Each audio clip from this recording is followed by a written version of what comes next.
ವೀಕ್ಷಕರಿಗೆಲ್ಲ ನಮಸ್ಕಾರ. Welcome to my YouTube channel. Bigg Boss Kannada season 12ರ winner ಆಗಿರುವಂತಹ ಗಿಲ್ಲಿ ಬಗ್ಗೆ ನಿಮಗೆಲ್ಲ ಗೊತ್ತೇ ಇದೆ. ಇದೀಗ ಗಿಲ್ಲಿ ಅವರ ಹವಾ ಎಲ್ಲ ಸೋಷಿಯಲ್ ಮೀಡಿಯಾದಲ್ಲೂ ಎಲ್ಲಾ ಕಡೆಯಲ್ಲೂ ಕೂಡ ಮುಗಿಲು ಮಿಡ್ತಾ ಇದೆ ಅಂತಾನೆ ಹೇಳ್ಬೋದು. ಬಿಗ್ ಬಾಸ್ ಕನ್ನಡ ಸೀಸನ್ 12ರ ವಿನ್ನರ್ ಗಿಲ್ಲಿ ನಟ ತಮ್ಮ ಗೆಲುವಿನ ನಂತರ ಸೂಪರ್ ಸ್ಟಾರ್ ಶಿವರಾಜ್ ಕುಮಾರ್ ಹಾಗೂ ಕಿಚ್ಚ ಸುದೀಪ್ ಅವರನ್ನ ಭೇಟಿ ಮಾಡಿ ಆಶೀರ್ವಾದನ ಪಡೆದಿದ್ದಾರೆ.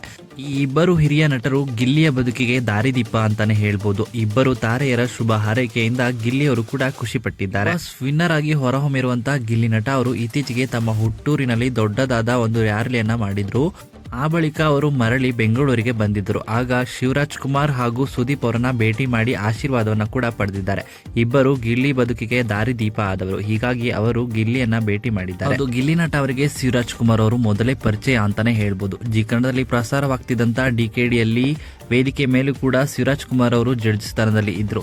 ಸ್ಪರ್ಧೆಯಾಗಿ ತೆರಳಿದ್ದ ಗಿಲ್ಲಿ ಅವರು ಎಲ್ಲರನ್ನ ರಂಜಿಸ್ತಾ ಇದ್ರು. ಆಗಲೇ ಶಿವರಾಜ್ ಕುಮಾರ್ಗೆ ಗಿಲ್ಲಿ ಕೂಡ ಇಷ್ಟವಾಗಿದ್ರು. ಗಿಲ್ಲಿ ಬಿಗ್ ಬಾಸ್ ಮನೆಯಲ್ಲಿರುವಾಗ ಶಿವಣ್ಣ ಕೂಡ ಶುಭವನ್ನ ಹಾರೈಸಿದ್ರು.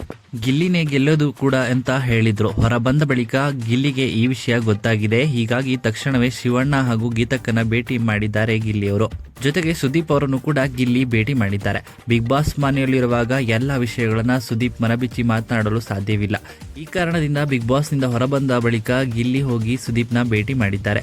ಗಿಲ್ಲಿ ಅಭಿಮಾನಿಗಳು ಸುದೀಪ್ ಅವರ ಬಗ್ಗೆ ಈ ಮೊದಲು ಅಸಮಾಧಾನವನ್ನ ಹೊರಹಾಕಿದ್ದು ಇದೆ. ಇದಕ್ಕೆ ಕಾರಣ ಏನು ಅಂತ ನಿಮಗೆಲ್ಲ ಗೊತ್ತೇ ಇದೆ. ಅದು ಕೂಡ ಇಡೀ ಸೀಸನ್ನ ಒಂದು ಚಪ್ಪಾಳೆ ಅಂತಾನೆ ಹೇಳ್ಬೋದು. ಈ ವಿಷಯದಲ್ಲಿ ಗಿಲ್ಲಿ ಅವರು ಅಭಿಮಾನಿಗಳ ಪರವಾಗಿ ಸುದೀಪ್ ಬಳಿ ಕ್ಷಮೆ ಕೇಳಿರಬಹುದು ಎಂದು ಊಹಿಸಲಾಗ್ತಾ ಇದೆ. ಇನ್ನು ಸುದೀಪ್ ಹಾಗೂ ಶಿವರಾಜ್ ಕುಮಾರ್ ಅವರು ಗಿಲ್ಲಿಗೆ ಒಳ್ಳೆಯದಾಗಲಿ ಎಂದು ಮನಸ್ಫೂರ್ತಿಯಾಗಿ ಹಾರೈಸಿದ್ದಾರೆ. ಈ ಹಾರೈಕೆಯಿಂದ ಅವರು ತುಂಬಾನೇ ಖುಷಿ ಪಟ್ಟಿದ್ದಾರೆ.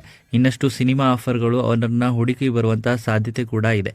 ಇನ್ನು ಈ ವಿಡಿಯೋ ಇಷ್ಟ ಆಯಿತು ಅಂದರೆ ವಿಡಿಯೋಗೆ ಲೈಕ್ ಮಾಡಿ. ಇದೇ ರೀತಿಯ ಮತ್ತಷ್ಟು ಹೆಚ್ಚಿನ ವಿಡಿಯೋಗಳಿಗಾಗಿ ನಮ್ಮ ಚಾನಲ್ಗೆ ಸಬ್ಸ್ಕ್ರೈಬ್ ಮಾಡಿ. ಹಾಗೆ ಗಿಲ್ಲಿ ಬಗ್ಗೆ ನಿಮ್ಮ ಅನಿಸಿಕೆಯನ್ನು ಕಮೆಂಟ್ ಮೂಲಕ ಕಮೆಂಟ್ ಮಾಡಿ ತಿಳಿಸಿ.